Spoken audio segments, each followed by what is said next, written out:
Hey, what's going on, everybody? Welcome to part 2 of my initial impressions on the Nikon Z50. Today we're going to talk a little bit about the things that need improvement. So without further ado, let's get to it. I got it on lock like Sony autofocus, stable like a rock, Olympus Orbis. You better realize it's sharper than a Samsung NX1. Grab the Nikon Z6, snap some pics, 4K video incognito, cause baby I like it raw. I know you saw me with the Canon planning dual pixel on some tricks that I be trying to hit, get it? Ha ha, fooled you baby, never lose me. I love the color sign. Let's talk about the things that I'm not that crazy about with this camera, you know what I'm saying? So, first thing I'm not crazy about with this camera is this right here. Let me show you. Flip down screen. Now, in the beginning, I was like, oh, well, that ain't too bad, flip down screen. I mean, I guess it's better than nothing. But, yo, man, it just don't make sense to me, man. This was an afterthought, I think, by Nikon. This should have been a flip screen to the side. I understand the electronic viewfinder, you cannot do the flip up screen, but who cares, man? Do it to the side, flip it out to the side. What's the difference? Why you gotta flip this thing down like that, man? I just don't understand the point of it. Now, it is usable. Yeah, you can flip it down and you can walk around like this, vlogging and all the rest of that sort of thing. So it does have some function and use to it if it's handheld. But the minute you put it on a tripod, man, guess what? You're blocking the whole screen. You can't even use it. You know what I'm saying? So what's the point in that? It's just ridiculous, I think. I didn't think it was a very intelligent design, but whatever. What could you say? It's something I guess I didn't think about as much when I first bought it, but now that I've had it for a while, I could say, I'm not that crazy about it. So what I did as a workaround, as you can see, I got the small rig, little plate for the bottom of it, and I bought the one, this is the newer version of it. The older one had a cover, it covered up the whole bottom plate, so you couldn't get at the battery, you couldn't get at the SD card, the memory card. But this one here, you can, you see what I'm saying? So you just take the battery door off and you attach it to this bottom plate, and all of a sudden, yo, check it out, you got yourself access to the battery, and it's all right. But at the same time, see, here's another negative thing about it, is that this battery door, first of all, is ridiculously garbage. I mean, come on, man, put a spring in it or something, you know what I'm saying? Like, it just feels so flimsy. I don't know, man. I didn't like the battery door, that's one thing. And if you think about the quality of it, and considering what I was mentioning before, as far as, yeah, this is a weather sealed camera, I can tell you where there are a couple areas where it probably isn't weather sealed very well. And this is one of them, the battery compartment. And the other thing is gonna be here around the flash. Now, that's another negative thing. I don't know why they put a flash on this. I guess this could be considered a bit of an entry-level camera, so maybe there are some people who would maybe use the flash, but I don't think I've ever used a flash on any of my cameras that came with a flash. The only flashes I've ever used are going to be external ones, like the speed lights or anything like that. Those are excellent flashes if you can get your hands on those, to use those. But unless I'm using a speed light, I ain't using the flash on here, man. So take that flash away and make it more impermeable to water, you know what I'm saying? That's what I thought. I didn't think that was necessary, but hey, they did that. They put it in there, so you got yourself a flash. As ridiculous as that is, in my opinion, I don't need it, but it is there. Maybe you make use of it, but I certainly will not. Now, the other thing, obviously, like I was saying, with this adapter here, I have access to all my glass, and that's great for me, you know what I'm saying? But if you don't have yourself any of this type of lens system already, then maybe you're going to think to yourself, well, I'm going to start investing in the Z glass, and that's great. The Z glass is really nice from what I could see, but it's really expensive too. There really isn't much as far as like introductory Z glass out there, but for the kit lens that already come with it, you know what I'm saying? And I guess this one too, but like I said, I got that with it, you know what I'm saying? So, yo, I mean, the glass, if you're gonna start buying yourself some lenses on the Z-mount system, you're gonna be paying at least $700 is like a starting point, you know what I'm saying? And that means you bought it used off of eBay. In general, you're gonna be paying like close to $1,000 just to get yourself into some of the lenses of this system. So it is expensive when it comes to that, you know what I'm saying? However, there is something that I just read recently. I think Tamron and Sigma are also starting to commit to possibly making lenses for this Z-mount system. So let's keep our fingers crossed. Hopefully they do, because I do like Tamron, I do like Sigma. I think they make some pretty good glass in many cases, and it's certainly more affordable, and the value for the dollar goes a long way when it comes to those secondary you know, brands that will adapt glass for this Z-mount system. Now, this is a gripe that some people might have, but I didn't really think it was a big deal. But it only does have one single SD card slot. Now, if that's something that bothers you, Well, sorry about that. That's all it has. For me, that's not a big deal. I don't really need the redundancy when I shoot. I don't do weddings or anything like that where it's going to cost me a tremendous amount of money if something like that goes wrong. I've never actually even had an SD card fail on me, ever. So, I mean, it doesn't mean it doesn't happen, you know what I'm saying? There are people with that experience out there, but it just hasn't happened to me. So the fact that it doesn't have 2 SD card slots was not like a big deal or a backbreaker for me, but it might be for you. So it only has 1 SD card slot. It does not have a joystick in the back, and that's something that I wish it did have. I wish it had that for the focusing points. I could do that, you know, move it around or whatever. The other thing, obviously, it does have eye autofocus, like I said, for taking pictures. I would have really appreciated the eye autofocus for video as well. Now that is something that I'm sure they could do in a firmware update. So Nikon, please come on, man, put it out there for us in a firmware update. And a lot of us would love to have it. Please do it. So getting back to this flip down screen situation, so this was something that like was bothering me, obviously, because even with the small rig adapter that I have on it right now, when you flip the screen down, you can see that now you can attach a tripod to it because there are tripod screw holes here, here, here, and here. So let's just say theoretically you got it hanging something like this, right? So now you can see the screen. Obviously, you have access to seeing the screen and all that. But the only problem is that this plate actually covers a little percentage of the top of the screen, so you can't tell whether you're you could tell if you're recording by the fact that there's the time code on it, but the red record button is hidden. So you don't even get a chance to see the whole screen when it's flipped down, even using the adaptive mounting plate here. So that's a bit of a stinker if you ask me, you know what I'm saying? But anyways. Alright, so here's another beef I got with this dang screen situation. See, I actually thought I had myself a workaround because I do own an external monitor. So I hook up the external monitor to my Nikon Z50, and I come to find out it only outputs clean HDMI. I mean, that's great for Zoom calls and everything like that, but if I'm trying to record myself doing like a talking headshot or something like that, I have no idea if I'm recording. Now, I'm recording myself recording at this point in time, so you can see that there's really no indication on the screen besides the battery power. That's it. It doesn't tell me if I'm recording. It doesn't give me any other information. Basically, any display that come off the back of the screen, the only thing it's giving me right now is a clean HDMI output. And like I said, that's great for Zoom calls, but that ain't great for if I'm recording myself. Now, I could tell you there was one situation where I thought I was recording myself because I pressed the button to my knowledge, but I guess I didn't press the record button well enough and I wasn't recording. So I ended up doing like 20-25 minutes of like talking to nothing basically, and lost all that footage because I couldn't tell if I was recording myself, man. I mean, I know that's user error to a certain extent, but like, I think it's ridiculous that there's no option to switch between screens that show me clean HDMI and show me outputs on the back of the screen that'll give me some indication as to what it is that I'm doing. You know what I'm saying? Like, give me the settings of the ISO and the shutter speed and the f-stop and the record button so I can see whether or not I'm recording. You know, I want to see that red icon. Alright, now let me show you something here by contrast. This is my old Samsung NX30. I mean, this thing came out, I think it was in like 2013 or something like that. So we're talking like 8 years ago now at this point. Anyways, first of all, I'm going to show you this. 2013, they had the foresight to do something by flipping the screen out to the side. This is what Nikon should have done with the Z50, but it didn't do that. Anyways, that being said, as you can see, I'm outputting an HDMI signal to my monitor as well from the NX30. But with the NX30, I could choose what I want to see on the display. You see what I'm saying? I'm just cycling through this with one simple button on the back, so I could do clean HDMI as well if I wanted to. I could see the shutter speed, the ISO, the f-stops if I wanted to. I could put up a histogram if I want to. I could see all the information I choose.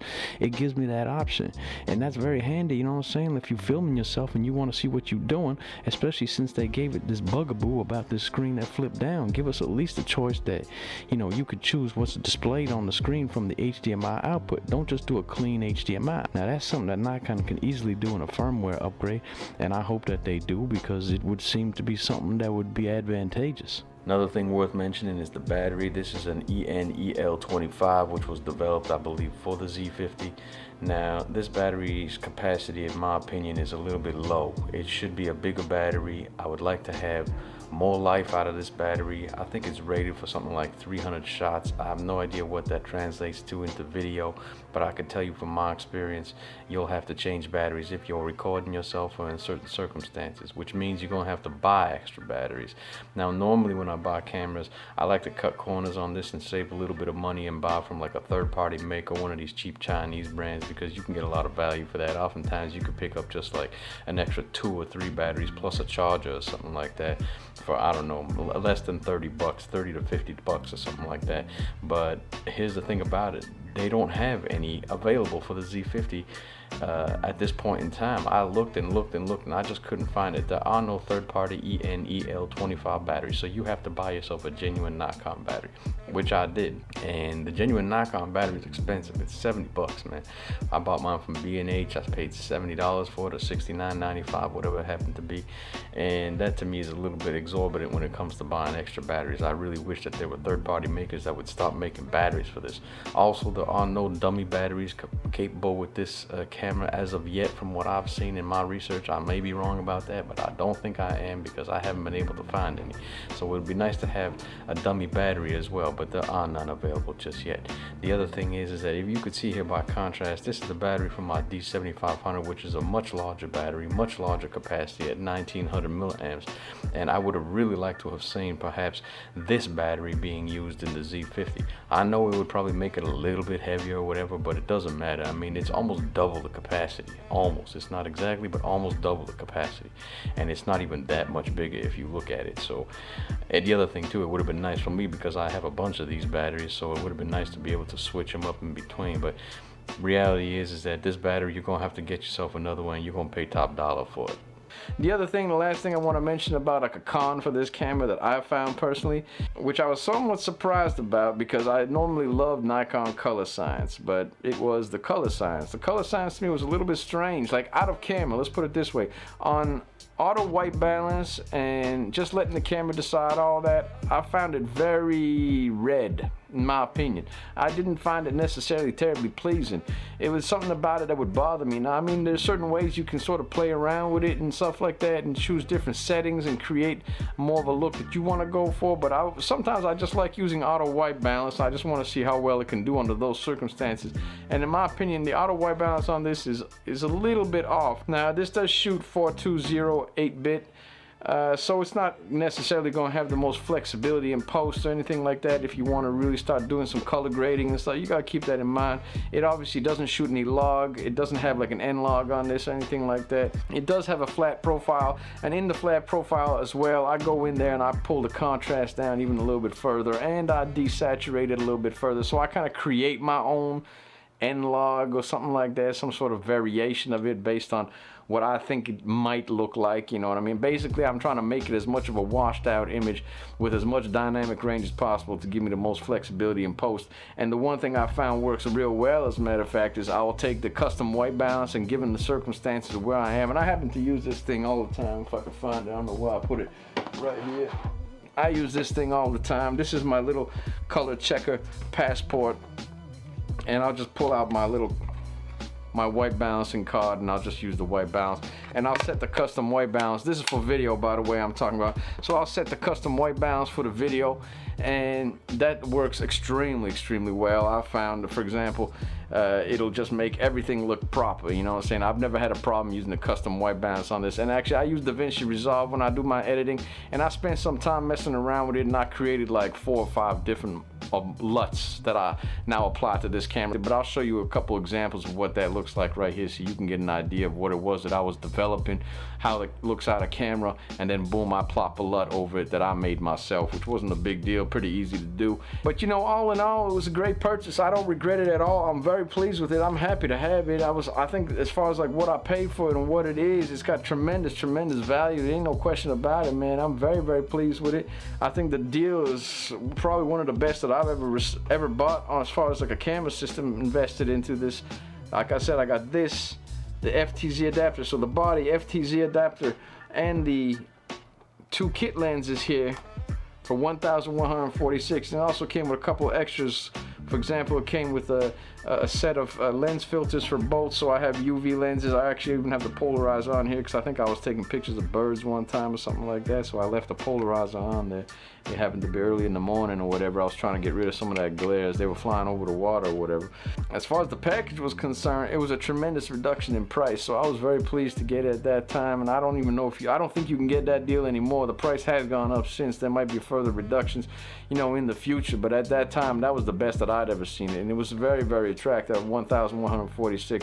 And personally, I'm very pleased to get involved with this system because, like I said, I mean, I can use all of these lenses with it, definitely. As far as it was for me, it made perfect sense to go for this Nikon Z50, especially considering I was thinking about the Samsung NX1. I mean, over the NX1, I mean, definitely, I mean, no question about it, it's a better camera. Versus other cameras, I mean, I don't know. I mean, I've never really had my chance to try a Sony a6400 or 6600, or I haven't had myself a chance to try the higher Canons, the Canon M6 Mark II or whatever it happens to be. But I will say this, I mean, I was sort of impressed with one thing, just to say one last thing about this, just to give you some little statistics, something interesting that I found. I found that this camera actually performs pretty well in low light, and I think that the reason for that is the fact that, let me read you some statistics here, something I wrote down. Now, it does have a 20.9 megapixel sensor. That's exact same as my D7500, so I appreciate that. I don't need to have a super high megapixel camera. I'm not shooting, you know, for billboards or anything like that. But here's where it got impressive.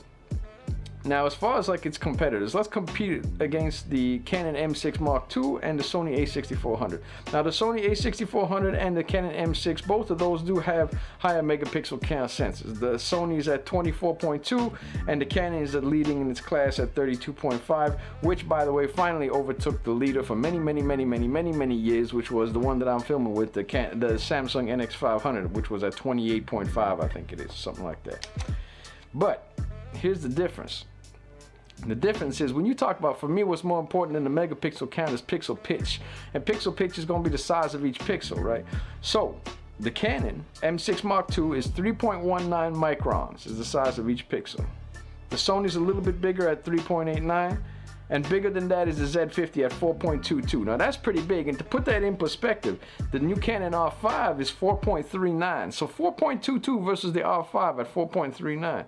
And then you have the Nikon Z6, which is much larger at 5.94.